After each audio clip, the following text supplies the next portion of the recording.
You have tuned in to WDG Underground Columbus, home of the unsigned artist, and this is Big C in the Morning. This is the Friday morning show that starts your Friday morning right in your weekend early, and oh boy, we got some topics to talk about. It. I am so glad that I found these topics because it's Halloween season, and I thought I'd do something, you know, with holidays, the holiday season. Well, the Halloween season, whatever. So we're gonna talk about curses and superstitions. Yeah, it's pretty intense here. So let's get down to that. First we're gonna start with the superstitions, then we'll go into curses. I'm more into like curses because I know a bunch of curses, like a bunch of them. So yeah, let's get into it. So the first superstition is when you walk by a black cat, you get bad luck. Now, I don't think this like superstition is real. Besides, I don't think you get like, bad luck or good luck. Like sometimes, like an occurrence will happen like say, oh, this guy won $1 million. Oh, this guy just lost the big game against a rival.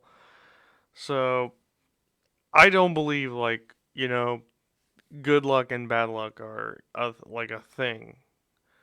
So, and I've walked by many, stray black cats. You know, they're like all around my neighborhood. Like, you know, when you see like a stray cat could be like black or gray or just you know any type of cat. It doesn't give you bad luck. I don't think walking by black cats give you bad luck. It's just a cat. It's not, like one of those spooky cats you see in like, I don't know, Halloween movies or Halloween novels. They're just, normal cats. They don't curse you. They don't give you bad luck. It's perfect. It's just a cat. It's perfectly normal. It's perfectly normal. We got a comment right here from Imani, and she says, "Oh, it's real." I don't know. I haven't seen me get a whole lot of bad luck in my day, but because I've walked past many black cats and I haven't got bad luck, so it's kind of a, it's kind of not true. If you know what I'm getting, I don't think it's a real bad luck thing. So yeah, I don't think walking by black cats are like particularly bad luck. Walking under a ladder. I've walked under a ladder before. I never got cursed. Tom Brady, the Tampa Bay Buccaneers QB. He when he got on the cover of Madden 18, he thought he was gonna get the Madden curse. Well, a lot of people thought he was gonna get the Madden curse, but not him. And he walked under a ladder.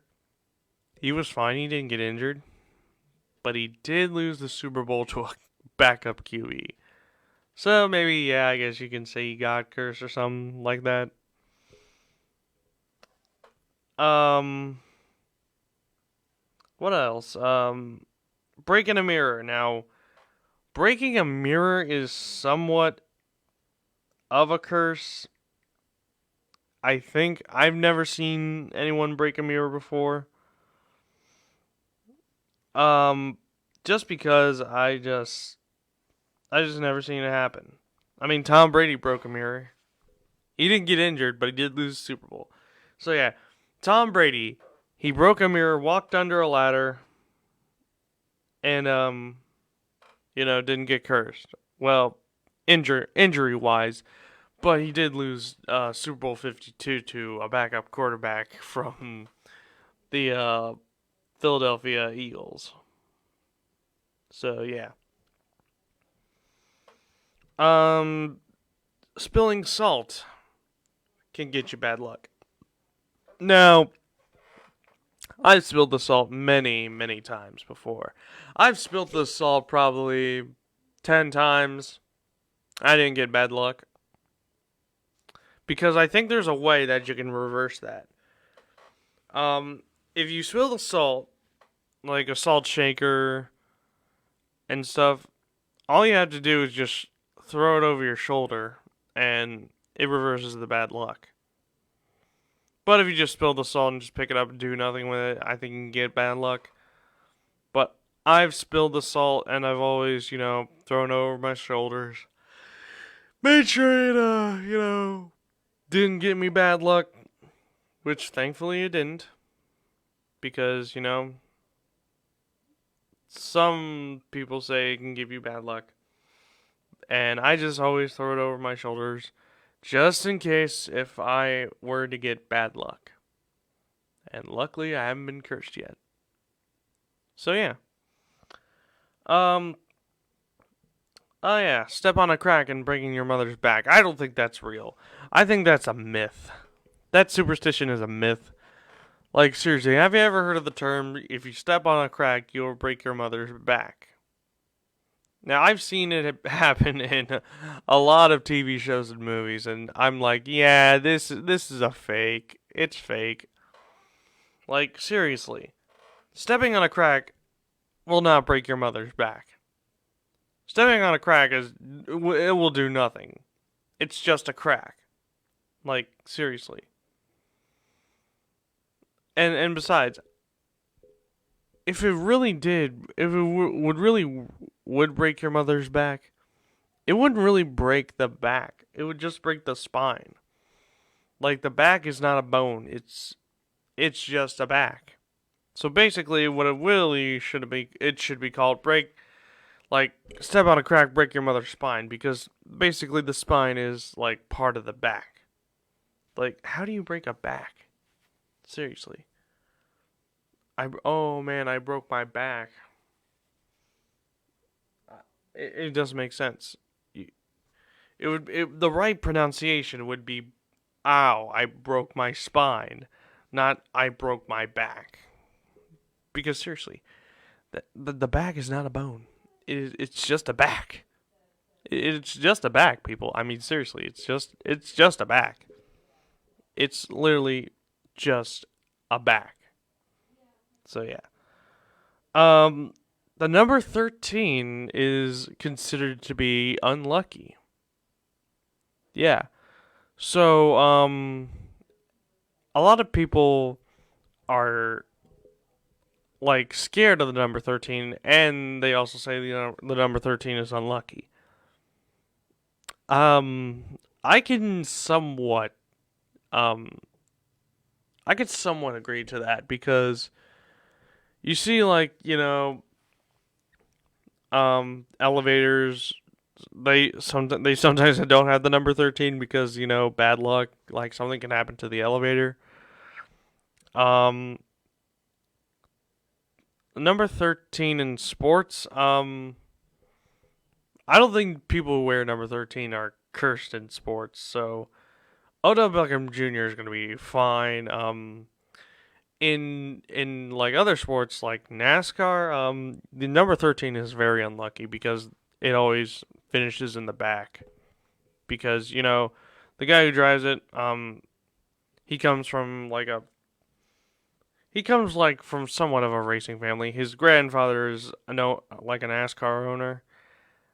But he's had some success in the lower levels of NASCAR, but when he got to the Cup Series, driving a number 13 car, he's been getting bad luck ever since. So the number 13 I can somewhat agree on, but it's a rare occasion for the number 13. Like you would have to be like right on the board, like smart for that to happen. Because to be honest with you guys, I don't think that the number 13. Well, it's a toss up for me. So the number 13 is a toss up.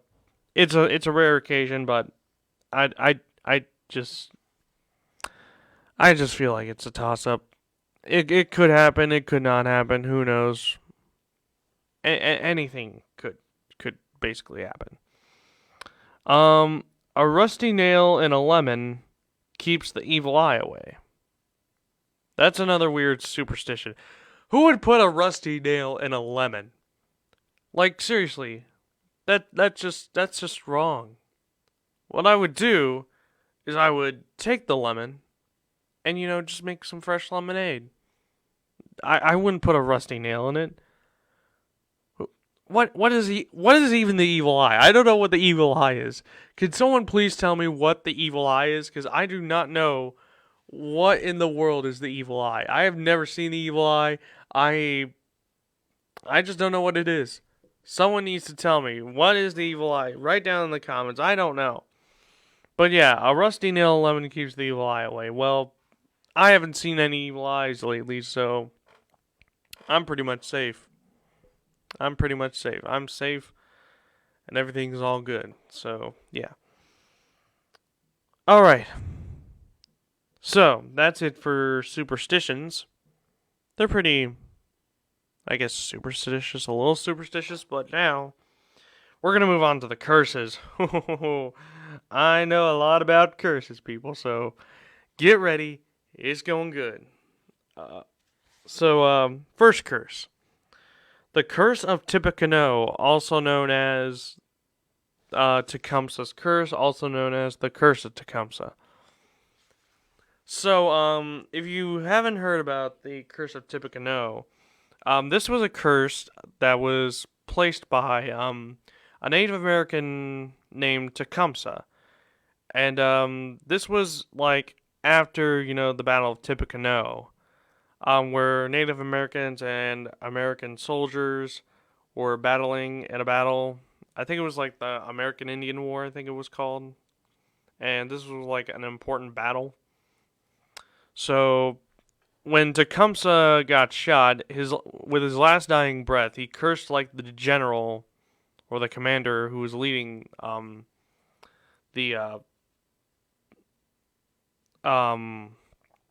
the soldiers in that battle. He cursed him like 20 generations. So basically, what he was like doing is he was cursing the guy who killed him, and also I think he also said he cursed like the president for like 20 years. Like whoever's president in the next 20 years, he will feel the wrath of the curse of Tecumseh. So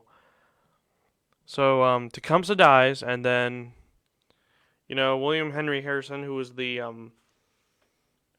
commander during that war back in like it was either the 1810s or the 1820s. I'm not sure, but since it's like a 20-year curse, I'm gonna say the 1820s. So William Henry Harrison actually led the Battle of Tippecanoe. He led the American soldiers in the Battle of Tippecanoe. And fun fact, he actually he was born in Virginia, but he started to live in Ohio. So I guess you can call him an Ohio president. He wasn't technically born there, but he lived the rest of his life in Ohio. And so William Henry Harrison, he runs for president. He wins the presidency, and he gives the longest inauguration speech in the history of inauguration speeches. And 30 days later, he dies of pneumonia. Yeah. And this is what starts the curse. So yeah, remember when Tecumseh said he cursed the president for 20 generations, or whoever led the soldiers there for 20 generations. Yeah, that kind of started the curse of Tecumseh. So that was a start off. And then we waited 20 years for the curse to happen again. It happens again. Abraham Lincoln is assassinated by John Wilkes Booth in 1865. And yeah, basically the curse was real. So, 20 years later, another 20 years later, James Garfield, another Ohio president. He was actually born in Ohio. So, born and lived all of his life in Ohio. James Garfield, he is assassinated by a guy named Charles Couteau, who apparently was supposed to get a job from Garfield but didn't get it. So Couteau shot him, and Garfield later died. So I think he was shot. So I think Garfield was shot back in July. Um, I and I and I think he lived like longer. Like he didn't instantly die. He lived a little bit longer, and then all of a sudden he dies from like infection. So when the doctors were looking at Garfield, um, they didn't have any. Their hands weren't sanitary, so they basically made the wounds more like infected, and that's ultimately what killed him. What killed Garfield. So yeah, obviously the curse took down William Henry Harrison, Abraham Lincoln, James Garfield.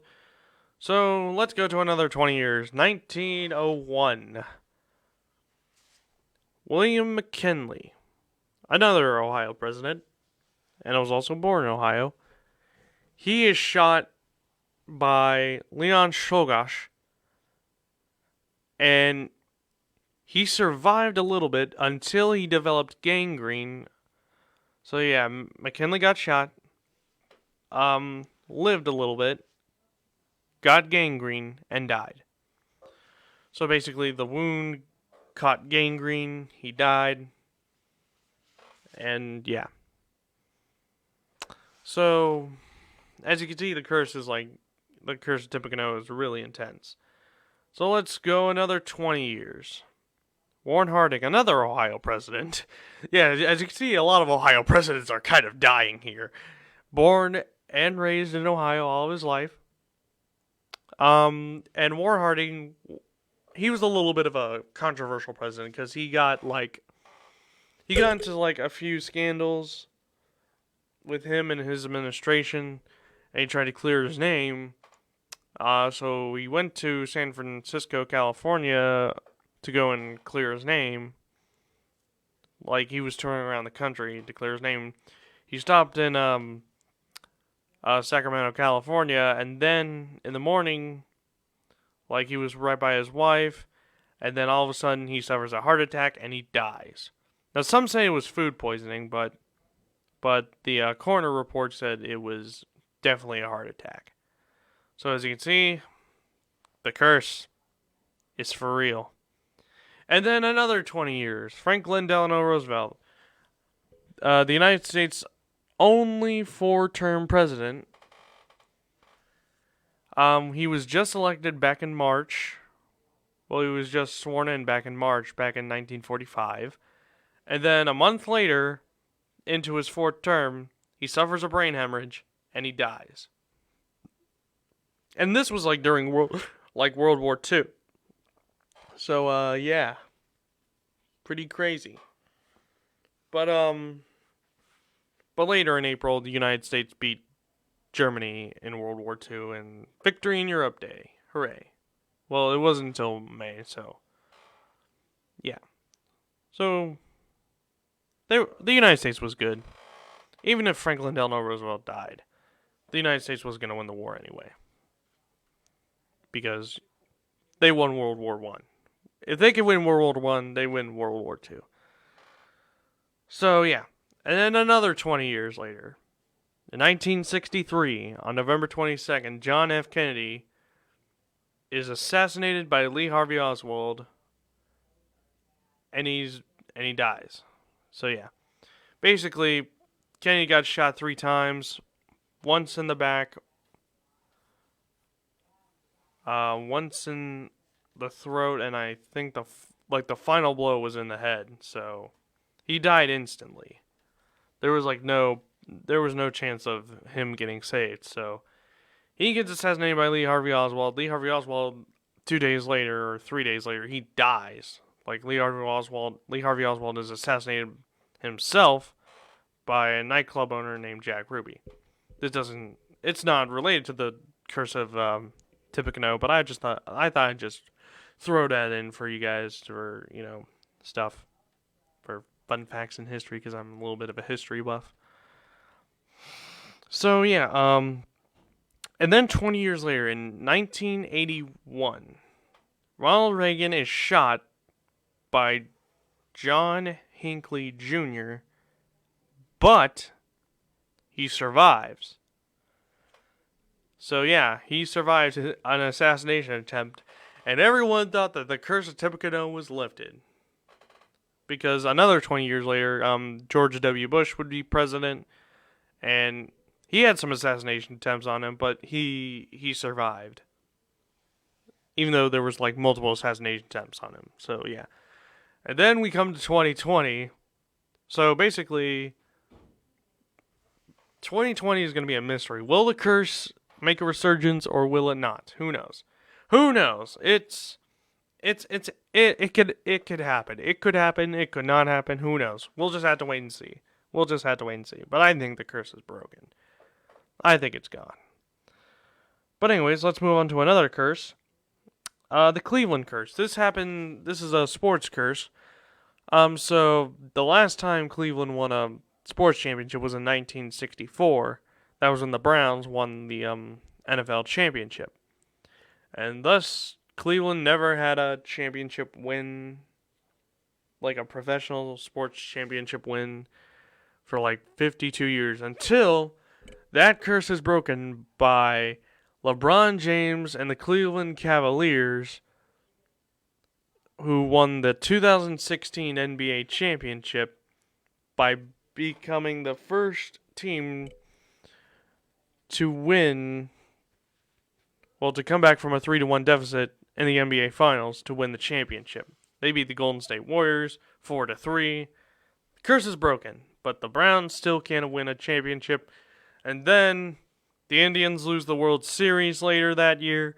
So I'm guessing the Cleveland curse is having a little bit of a resurgence.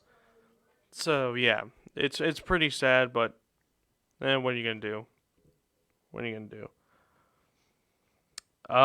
Curse of the Billy Goat. Now this is my most loved curse, but now since it's broken, it's my most hated curse. So the curse of the Billy Goat. A guy named Bill who owned a goat took his goat to a Cubs game, and he got ejected. And he said, "I cursed the Cubs to never win the World Series again." And this was in 1945 when the Cubs were in the World Series, and then they lost.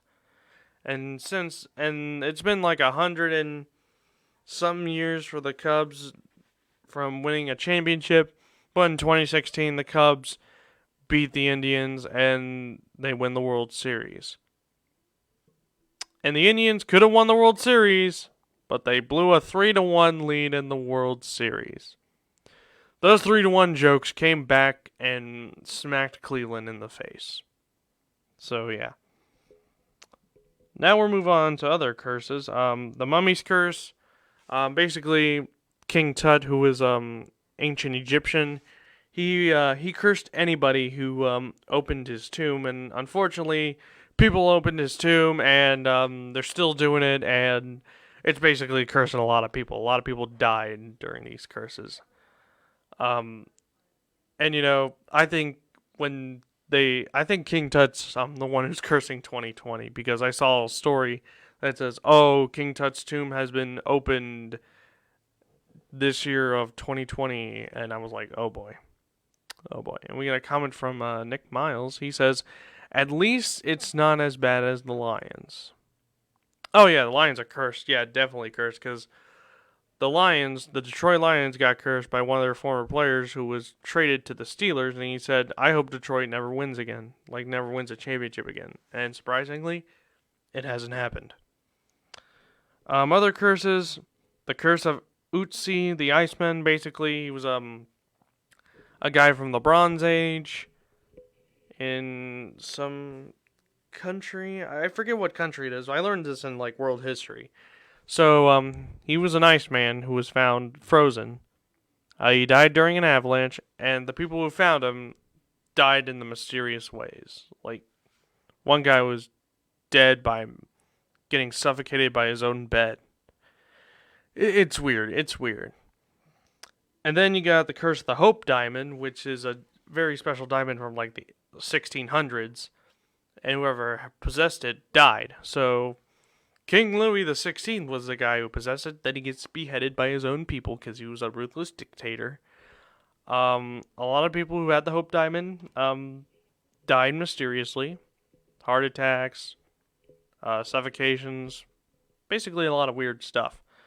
And then the curse was broken when, somebody delivered the Hope Diamond to the Smithsonian Museum. Because no one cursed the Smithsonian. Seriously, no one does. And then, the guy who delivered it, he got hit by a truck, but he survived. Unfortunately for him, there was a fire at his house, and it killed his wife and his dog, but he survived. So as you can see, if you hold the Hope Diamond, you will get cursed, and it's very sad. So don't ever touch the Hope Diamond in your life. Don't touch it. Don't let your kids touch it. Don't let anybody in your family touch it. It is bad. It is bad luck, people. Bad luck. And then you got the Madden curse. It's another sports curse. So the Madden curse, basically whoever gets on the cover of Madden gets cursed. So John Madden was on the cover always, but when they started to remove Madden, put football players on the cover, it cursed the players. It cursed Barry Sanders. It cursed Eddie George. It cursed Michael Vick. Cursed Marshall Faulk. It cursed Ray Lewis. It cursed a lot of well-known football players, and even Vince Young, and even Dante Alexander, who used to play for the Seahawks.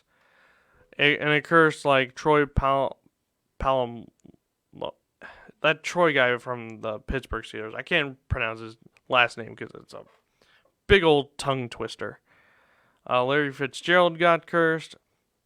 Oh yeah, Nick mentioned Antonio Brown got hit so bad it skipped a year. So yeah, Antonio Brown was on the cover of Madden 19. He got cursed so hard it skipped like Patrick Mahomes.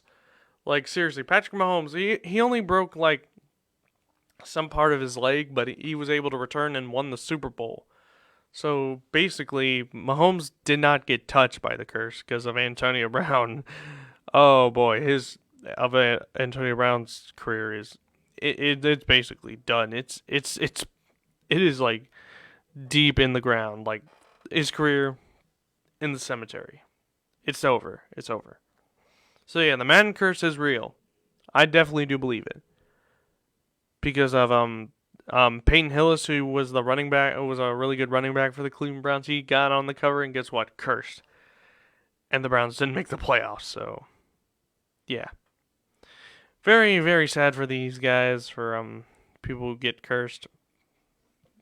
Don't know how they happen, but it happens. Okay. Time for my throat to get a break because I am about to cough. So yeah, we're gonna take a break, but when we come back, we are gonna talk about hopefully one of the greatest NFL teams in the history of the NFL. Well, yeah, it has to be. They have to be. We're talking about the Cleveland Browns. Yeah, we're gonna talk about them in the next topic. So, yeah, we're going to go to break. This is Big C in the Morning on WUDG, Underground Columbus, home of the unsigned artist. And now let's get a song on. Here is Fresh Fly with Love So Good. That sounds like a good one. Anyways, we'll be right back.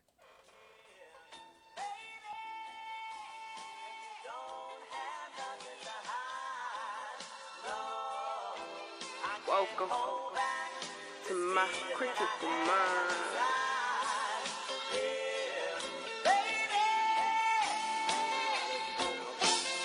Baby, I love the way she makes love to me. Oh, baby, it's ecstasy.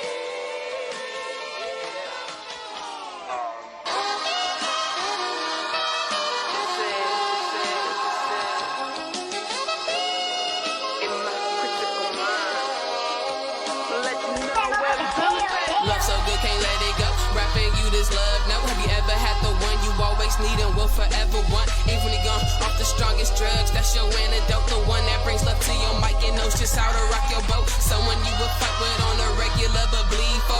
Even when they're guilty with every blame, the one that you will plead for. Love making impeccable, you buckle to your knees for. The one that pushes you right off the edge and will succeed for. Ooh, you know I love you. Ooh, you know I love you. Put you on a pedestal because I put no one above you. With you, my heart belongs. The type of love that lives strong. Get wrapped up in these feelings. When you feeling weak, I'm the one you lean on. You, my future and my past, the one that I gotta make last. I'm knocking down your walls so your heart can't take off the mask. I want this all strings attached. You know that I got your back right now. I got you face to face, so good. Let me know I never lack. Cause you know I love you. Cause you know I love you. Cause you know I love you. Put you on a pedestal because I put no one above you. Above you, above you. Cause I put no one above you. Put you on a pedestal because I put no one above you. Put no one above you. I put no one above you. Put you on a pedestal because I put no one above you. Ay. And you know I got your back. Ay, ay, ay, ay. And you know I got your back. Ay, ay, ay. And this it, and this it, and this it, and this it, and this it, this is it. My critical mind. And this it, and this it, and this it, and this it. My critical mind.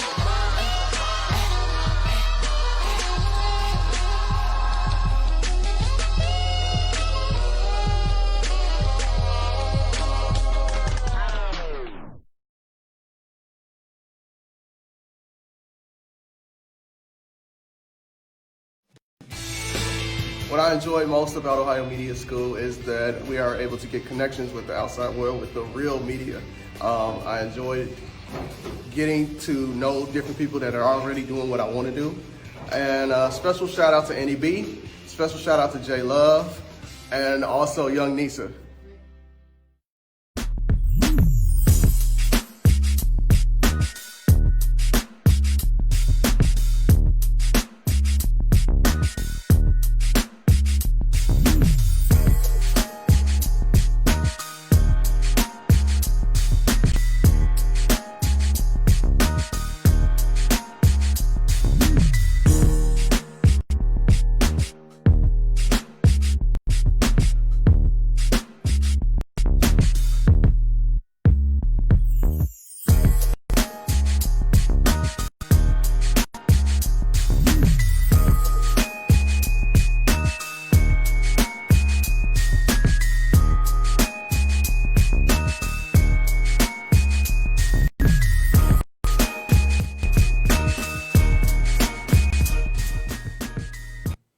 Alright, we are back on WDG Underground Columbus, home of the Unsigned Artists, and this is Big C in the morning.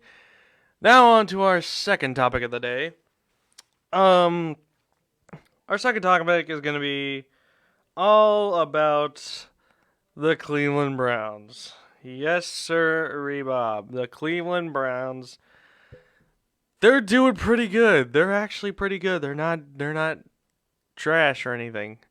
We are finally doing the Browns are finally doing good. They're finally doing good. They're 3-1 for the first time since 2001. That is the year I was born, people. They haven't been good since I was born. So, yeah. It's pretty amazing. And, you know, the Cleveland Browns, they've been doing so good with that new head coach, Kevin Stefanski. He's been doing an amazing job. Odell, Baker, Landry, and Myles Garrett, they have all been doing good. They have been doing spectacular, people. They have been doing so spectacular that I've been flabbergasted. Yeah, and yes, I did say that. I did say flabbergasted because you know, it needs to. It's a word. It's a word. So, the Browns are currently in third in the AFC North, but I think they may have a shot. They may not have a shot to win the AFC North. But I think that's gonna go to the Ravens because you know the Ravens, they're mean. But I do believe that the Browns, I do believe that the Browns they will be one of those 7 teams in the playoffs. So they will be one of the 7 AFC teams to be in the playoffs.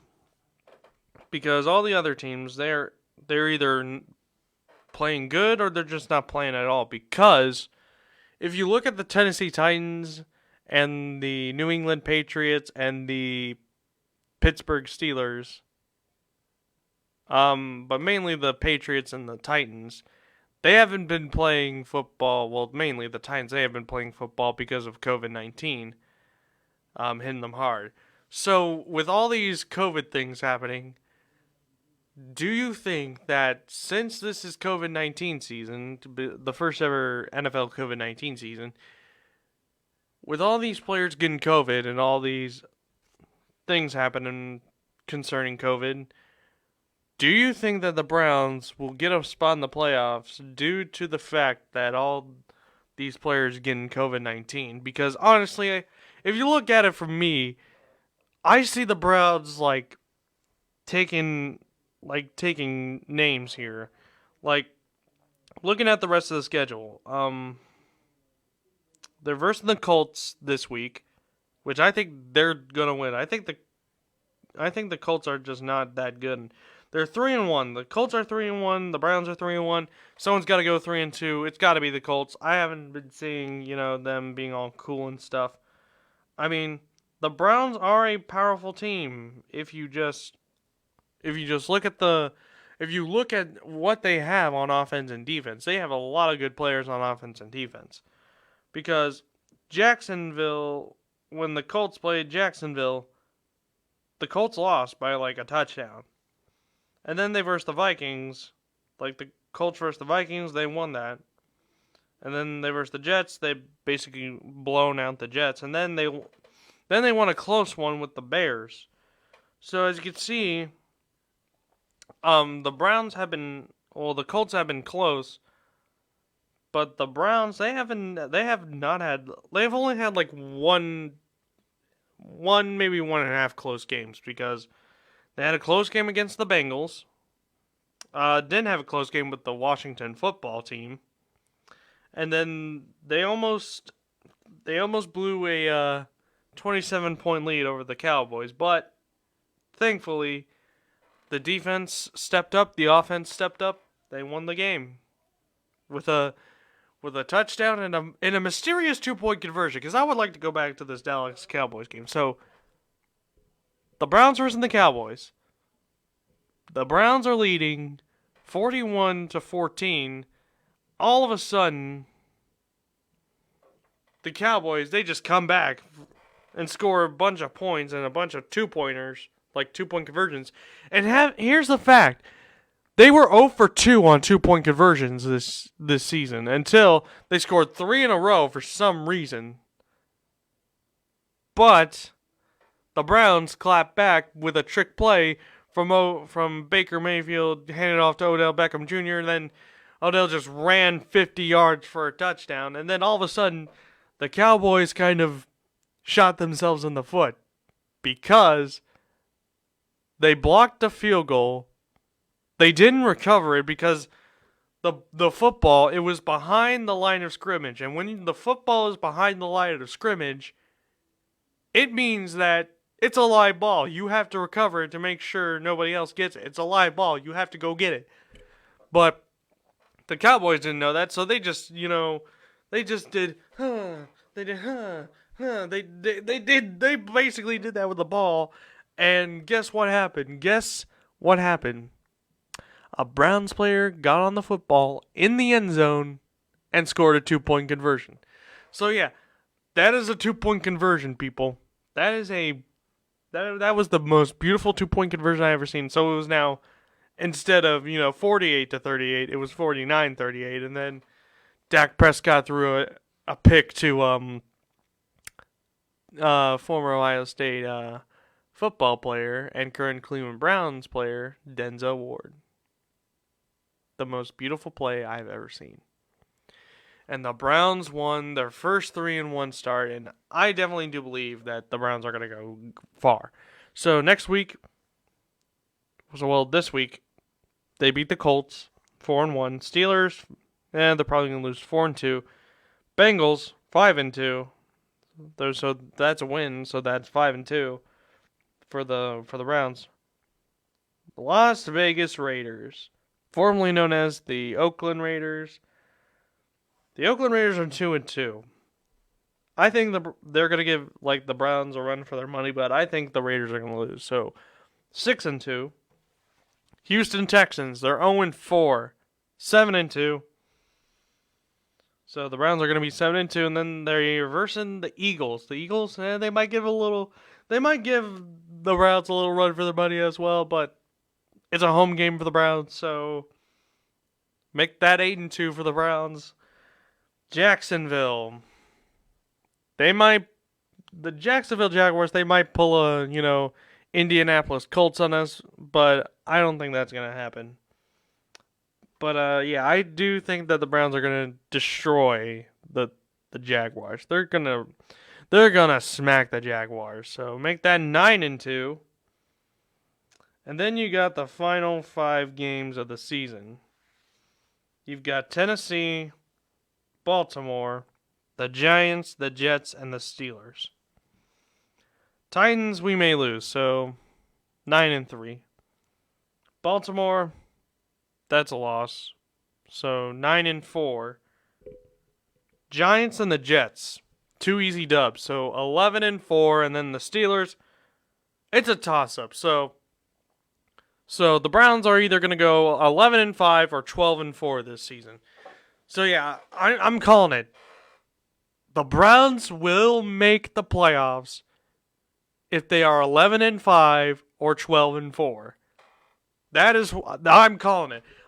Even though Nick Chubb is injured, we have Kareem Hunt, one of the best, running backs for NFL fantasy people back in 2017. It was either 2017 or 2018, but yeah, the Cleveland Browns, they will go 11-5 or 12-4. Just depends. It just depends. So mark that right down. Mark it down. And we got a comment from Nick Miles. He says, "Well, you also have to look at the Ravens and the Steelers." I did look at the Ravens and the Steelers. The Browns are not going to win against the Ravens, but they will win one time against the Steelers and lose one they'll either lose another time or win another. They'll either lose to the Steelers or win against the Steelers in the last game of the season, because the Browns play the Steelers in the last game of the season. So I definitely do see the Browns making the playoffs. So they'll be in the wild card. And then the Browns, I have a good feeling that the Browns will win the wild card. They will head to the AFC divisional round for the first time since the 1990s. So, and hopefully, so I have a good feeling they're going to make the playoffs, and I feel like they're going to make it out of the wild card. I don't think they're going to make it out of the divisional round. The divisional round is a start. So, I think we'll win the Super Bowl next year.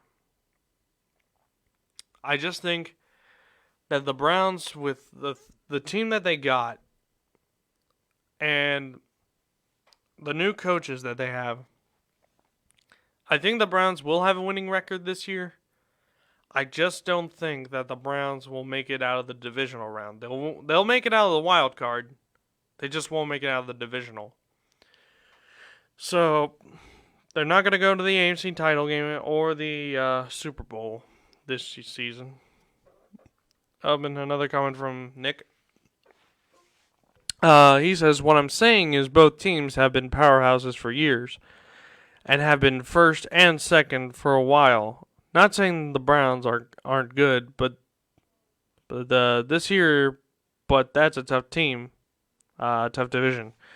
Okay, yes, the AFC North is a tough division, especially with the Ravens and the Steelers, and the Browns and the Bengals are like two kind of bad teams, but not really. But the Steelers and the Ravens, they are dynasty makers here. But the Ravens haven't won a Super Bowl since Super Bowl 48. Oh, wait, no, that wasn't Super Bowl 48. It was Super Bowl 47. So the Ravens haven't won a Super Bowl since Super Bowl 47. That was back in 2013 when Joe Flacco was the quarterback. But I don't know. The Steelers haven't won a Super Bowl since Super Bowl 43. And that was back... Ugh. That was back a long time ago. I'm gonna say 2008. That was Super Bowl 43. It has to be. But I think it's time to give the Browns a chance. Like, seriously, the Ravens and the Steelers, they've been the most dominant in the AFC North ever since, the Texans came into the league. So since, 2002, the Ravens and the Steelers have been the most dominant in the AFC. Cincinnati, they had some luck there winning the AFC North. But I feel like it's time for the Browns to have a chance. It's been a long time since, the Browns has made it to the playoffs. Since, 1994. So... Well, actually, since 2002. So, but I feel like, it's time for the Browns to get a playoff spot. It's been almost 20 years since the Browns have finally made the playoffs, since they were defunct back in 1990, after the 1995 season. And then when they came back in 1999, they haven't had luck, but then 2002 came around, they made the playoffs, and then they lose to the Steelers by a field goal in the wild card. And then what happens? The Steelers lose by a field goal to the Titans. And then the Titans lose the AFC title game to the Raiders, and then the Raiders lose to the Buccaneers in the Super Bowl. So basically I'm saying 2002 should have been the Browns' year for a Super Bowl. Coming back after all this crap happened to them when Art Modell moved the team to Baltimore. So, yeah. Basically, Art Modell is this is like the curse of Art Modell for the Browns. Because, Art Modell, he killed Jim Brown's career. He killed the Browns. And basically rubbed it in every Browns fan's face when the Ravens won a Super Bowl against the Giants. So basically, Art Modell is the worst owner in NFL history. Thank God. He never owned the Browns ever again. He owned his own team back in Baltimore. Thank God we are beating Baltimore sometimes. Just to rub it in Art Modell's face. I know Art Modell died, but seriously, he was the worst owner in NFL history for the Browns. Seriously. The worst. The worst. Because he betrayed a lot of people. Nick Miles also says both Ohio teams have had a shot at a Super Bowl but fell short. Yeah, the Cincinnati Bengals, they fell short twice of winning the Super Bowl because they lost to Joe Montana, because Joe Montana is GOAT material. And the Browns, they almost made the Super Bowl, but they always choked against the Broncos for some reason. I don't know why. It's weird. And that's why we have a rivalry against the Broncos, because Broncos are not even that good, because we should have been in the Super Bowl, because the Browns should have been in the Super Bowl when the Broncos went to the Super Bowl, because the Broncos always choked in the Super Bowl. Seriously. It's true facts. Look it up. All right. I think that's enough talking about football, because it's time for us to take another break. And when we come back, we're going to talk about, well, actually, when we come back, we're going to end the show with the Fumble of the Week. Yeah, I'm bringing back the Fumble of the Week. Woo woo, let's go. Fumble of the Week. Don't want to miss it. This is Big C in the Morning on WUDG Underground Columbus, home of the unsigned artists, and let's play another song. Let's go with that one. That one looks good. So here's Renee Dion with Relax. We'll be right back.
What I like the most about Ohio Media School, like hands-on training, like super hands-on. When I say that, like you would think that you'll come and you'll sit in class, you're not, probably in there 15 minutes, and then you're straight to work like if you're in a regular business already. It really prepares you for your business. Speaking of business, it's really prepared me as well as getting my LLCs and everything together for marketing and media branching off. And I'll give a special shout out to Ia, Justin, Philip, everybody else in the Ohio Media School. Thank you. Awesome.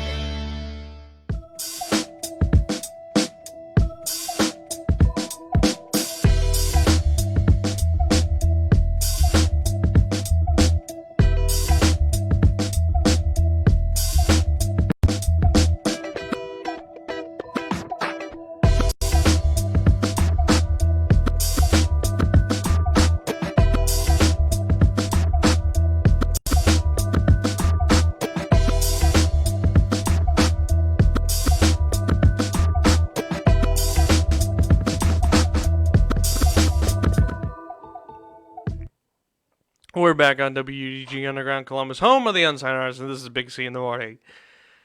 And finally, we are down to the final minutes of the show, and now it is time for me to announce my Fumble of the Week. Fumble! As we say it. Alright, so this week's Fumble of the Week goes to the Franklin County Board of Elections. You know, there's an election coming up, and people want to vote. People want to vote early, or just, mail in their ballots. And guess what? Speaking of mail in ballots, they sent the wrong, they sent the ballots to the wrong people. Like, seriously, how can you do this? They said it was a machine problem, but seriously, what are you doing? You're literally fumbling the election right here. You're kind of fumbling the election right here. Like, seriously. All it takes is to look at the address. If you look at the address and look at the people who have the ballot, who need like a mail-in ballot, you should send it to the people who have a mail-in ballot. If you send it to to like a person who doesn't need like a mail-in ballot, like like a person who's like gonna vote early or maybe just gonna vote on election day, they don't really need a ballot. Like, seriously. When a person goes to their mail, like, oh, I wonder if I get, like a cool new magazine or something. They go in their mail and they find this, like, thing from the Board of Elections saying, here is your mail-in ballot. Like, I didn't have a mail-in ballot. What am I supposed to do with this? What am I supposed to do with this? Seriously. If I ever got, like, a mail-in ballot in my mailbox, I was like, bro, I didn't even request one. I didn't even see anything for one. And this is not even my house. I'm just doing that for comic references. Comedy. I'm trying to be funny. I'm trying to be funny here. So yeah, I don't know what they were doing. Someone probably was like doing Kobe's. Just Kobeing the mail. Just taking a 3-point shot from downtown and into some random, mail sorting thing. That's my guess. That's technically my guess. So congratulations, Franklin County Board of Elections. You got the Fumble of the Week. You're going to be right on the wall next to Tom Brenneman, who actually retired because of his rudeness. So, yeah. So don't be Tom Brenneman and don't be the Board of Elections, because you will fumble. So, yeah.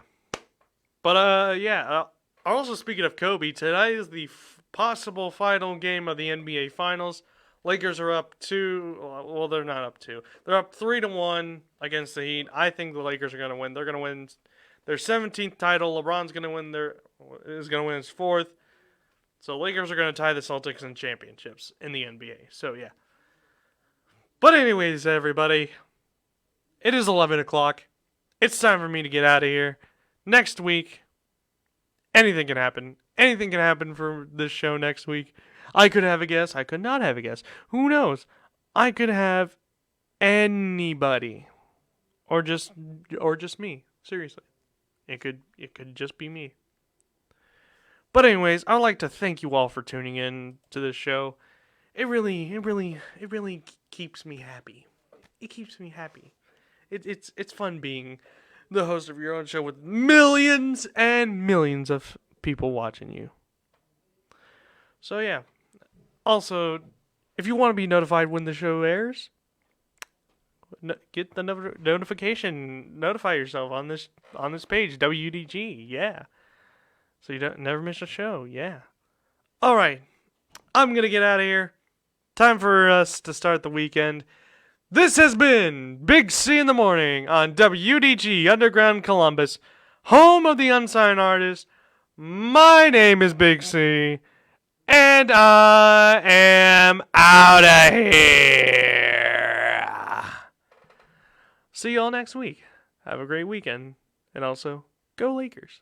Go Lakers.